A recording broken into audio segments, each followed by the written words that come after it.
Oo, ang plastic naman kasi nakakainis. Parang may naaamoy ako. Parang si Kwan, si Bogart. Yung ex mong bonjing mula ulo mukhang paa?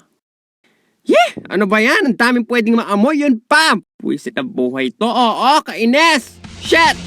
Nang may love ako sa'yo, kala ko'y pag-ibig mo ay tunay, pero hindi nagtagal, lumabas din ang tunay na kulay. Palitan mo nga yung ringtone mo. Team song namin yan dati. Oo. Hindi pa nakaka-move on si Gago. Hoy ha! Hindi kaya no? Naka-move on na ako ng bonggang-bongga, no? Da! Mahalandi, haliparot, ulul. Wag ka nga, no? Oo, para ka sira. Naka-move on na kaya ako, no? Blinak ko na siya sa FB, binura ko na number niya, tsaka ano ba? Pinanganak ako mag-isa, kaya kaya ko mabuhay na mag-isa, oo. Mga linyahan ng mga di pa nakaka-move on, oh. Haha. Hoy, si Bogart, tignan mo on, nasa likod mo. Uy, asan? Naka-move on pala, ha? Joey Boy, nakakainis ka. Diyos ko, nakakainis ka naman, Joey Boy.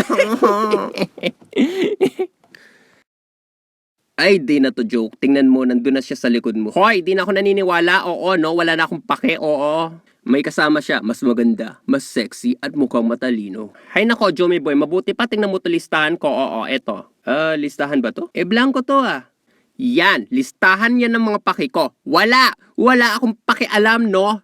Oh, Diyos ko, sila nga!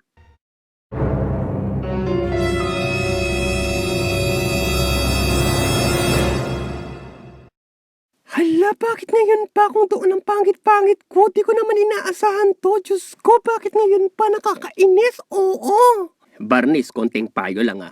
Kailangan mo kasing asahan ang mga bagay na di mo inaasahan. Tama ka. Aray, ba't mo ko sinampal? Oo. Kakasabi lang eh. Asahan mo kasi ang mga di mo inaasahan. Sa buhay, dapat lagi kang handa. Tama ka.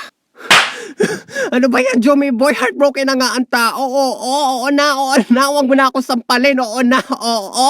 Kakasabi lang ulit eh. Dapat kasi lagi kang handa. Paano? Oo. Ipakita natin sa mukhong na yun kung sinong sinayang niya.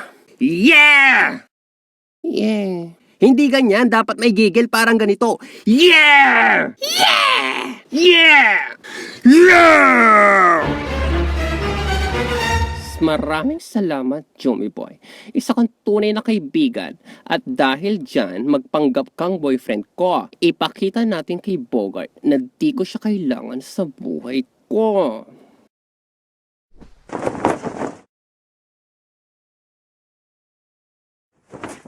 Bernice 2.0. Hindi pa ako prepared niyan. O tara na, mag-ready ka na, pack up na, maghihiganti pa tayo.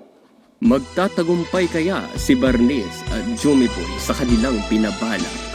Magseselos naman kaya ang ex ni Bernice na si Bogart? Abangan ang susunod na kabanata. Subscribe, share at like. Dito lamang yan sa Kwentong Kubeta.